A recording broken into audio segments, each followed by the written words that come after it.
Warning, the story that you are about to hear may be disturbing to some. Listener discretion is advised.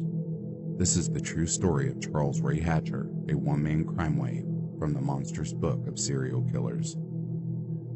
May 27, 1978 is seen as a notorious date in St. Joseph's history. It was the day that 4-year-old Eric Criskin was raped and killed by one of the worst killers to ever live in the United States, Charles Ray Hatcher. Hatcher was a one-man crime wave who was born in 1929 and started killing when he was 40 years old. Over a 13-year period, he would go on to kill 16 people. He was born into a family with an abusive alcoholic father and was bullied at school. His oldest brother died when he was 16 years old. After that moment, his parents split and his father left the family home. When Hatcher was 26 years old, he moved to St. Joseph, Missouri, with his mother and her third husband. It was there that his life of darkness began. Hatcher lived a life of crime before he first killed, and he was able to fool the authorities by feigning mental illness. He is one of the world's worst criminals, and his murders of many children were seen as some of the most horrific of all time. When Hatcher was 6 years old, he witnessed an incident that some psychologists say would have affected him more deeply than people knew at the time. In 1935, he was flying copper wire kites with his older brothers. Just as his oldest brother was about to hand him the kite, it hit a high-voltage overhead line and electrocuted him. Author Alan Hatcher was killed instantly. Their father, Jesse, never got over the pain of losing his eldest son and turned to drink for solace. This downward spiral of grief and anguish finally led to his father leaving home and divorcing his mother. Hatcher's father was an ex-convict who had a violent streak within him. Whenever he drank, he became abusive toward his wife and children. Hatcher became a prolific petty criminal after leaving school and was twice sent to the infamous The Walls prison in Missouri. After 6 convictions and served sentences, he was finally released back into the world March 18, 1959. Only a few months after being out of jail, Hatcher turned from a life of petty crime to those of a more serious nature. For most criminals, an escalation in what they do or perceive to love can sometimes be inevitable. The same can be said for most serial killers. Each kill is normally within a smaller time scale than the previous and usually more brutal or apparent. In the summer of 1959, again, only a few months after being released, he attempted to abduct a 16-year-old newsboy, Stephen Pelham. He tried to abduct him whilst waving a butcher's knife menacingly. It was unclear how Pelham managed to get away, but he called the police, and Hatcher was subsequently arrested yet again after being caught in a stolen vehicle. Hatcher was sentenced to 5 years for the attempted abduction, along with the car theft. He was moved to maximum security after having spent most of his life behind bars. For the next 2 years, he would thrive on his criminal status within the prison until his release. 1 month after mankind landed on the moon, hailing in a new era of technological and human marvels, Charles Ray Hatcher was strangled, a young boy, to death in a creek. On August 27, 1969, he asked the 12-year-old boy to take a ride with him in his car. He drove to a local creek and strangled him until he died. He would later confess this at his trial. Only 2 days had passed when a 6-year-old boy was reported missing. Hatcher had offered the little boy an ice cream to lure him away from his friends, who later spoke of the incident. A passerby walking his dog came across the horrific scene. Hatcher was caught red-handed sexually abusing and violently beating the young boy. He was arrested within a few minutes, and fortunately, the boy survived the attack. It marked the beginning of Hatcher's game of multiple identities that he had most likely planned for a long time. He seemed to know, having spent most of his time in jail, how to game the system and the authorities.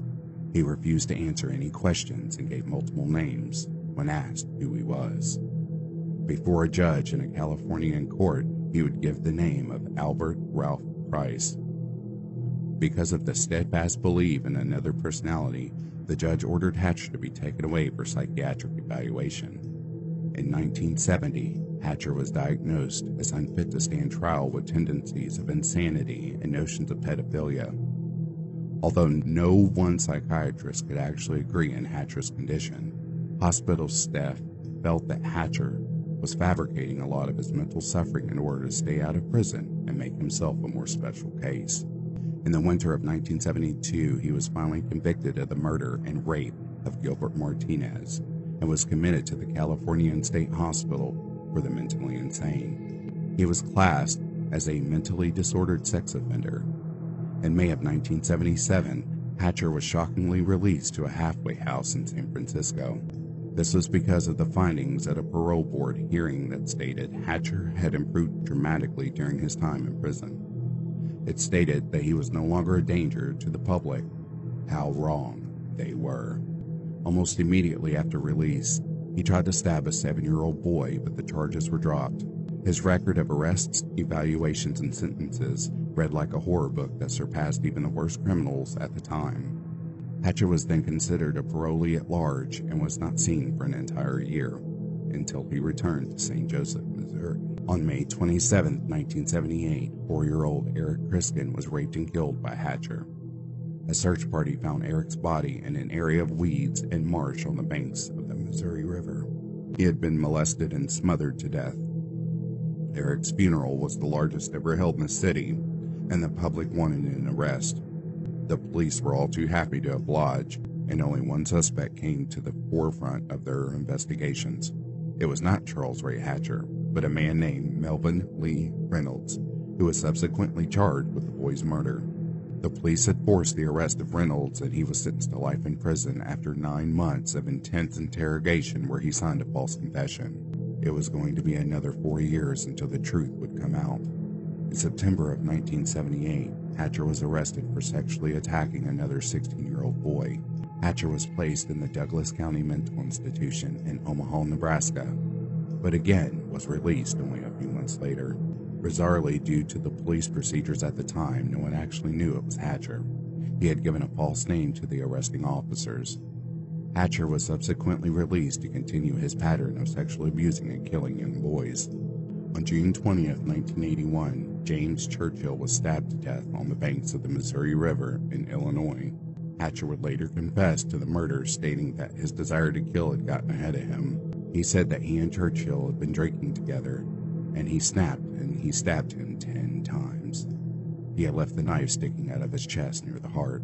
On July 29, 1982, when Hatcher was 51 years old, he killed an 11-year-old girl. Michelle Steele disappeared after a dentist appointment. A day later, under the name of Richard Clark, he checked himself into the St. Joseph State Hospital. This was an attempt to deflect attention from him or to rid himself of another prison sentence. At the same time, a group of hikers stumbled across Michelle Steele's abused and broken body. A few days later, on August 3, 1982, after matching his description to a man seen on the riverbank the day of Michelle's disappearance, Hatcher was charged with murder in the first degree. But he was charged under the name of Richard Clark. It would not be until April of 1983 when Hatcher was declared fit to stand at trial in the case of Michelle Steele. He was sent back to the Buckingham County Jail to await trial. Whilst there, he gave a note to a young deputy. When the FBI agents arrived, Hatcher told them everything and confessed to the murders of 16 people, including many children. Apart from Michelle Steele, all of them were male. He drew a map to the body of Churchill and described burial grounds and positions of each corpse. In return for the information he was handing out, Hatcher pleaded for the death penalty.